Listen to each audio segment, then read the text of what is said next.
top of a fence, straddle a rail, and fire a parting shot. The waves had receded, leaving bits of dark debris upon the ground. Some of the regiment began to whoop frenziedly. Many were silent. Apparently they were trying to contemplate themselves. After the fever had left his veins, the youth thought that at last he was going to suffocate. He became aware of the foul atmosphere in which he had been struggling. He was grimy and dripping like a laborer in a foundry. He grasped his canteen and took a long swallow of the warmed water. A sentence with variations went up and down the line. "Well, we've held 'em back. We've held 'em back. Darned if we haven't." The men said it blissfully, leering at each other with dirty smiles. The youth turned to look behind him and off to the right and off to the left. He experienced the joy of a man who at last finds leisure in which to look about him.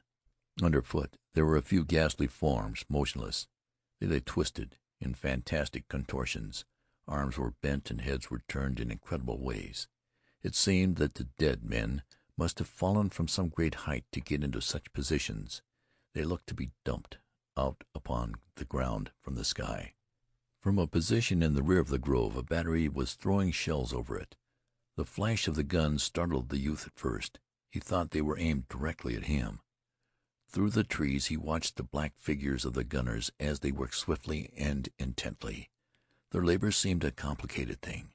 He wondered how they could remember its formula in the midst of confusion. The guns squatted in a row like savage chiefs. They argued with abrupt violence. It was a grim powwow. Their busy servants ran hither and thither.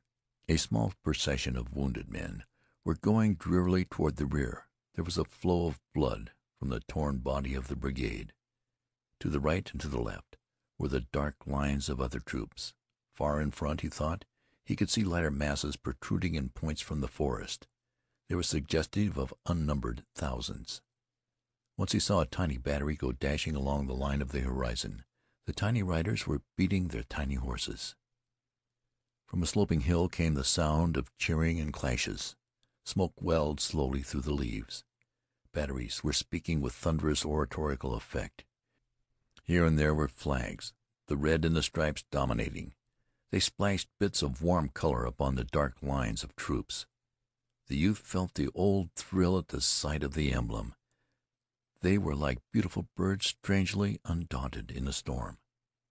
As he listened to the din from the hillside, to a deep pulsating thunder that came from afar to the left, and to the lesser clamors which came from many directions, it occurred to him that they were fighting, to over there, and over there, and over there.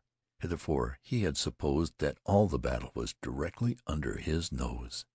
As he gazed around him, the youth felt a flash of astonishment at the blue, pure sky and the sun gleamings on the trees and fields. It was surprising that nature had gone tranquilly on with her golden process in the midst of so much devilment. End of chapter 5.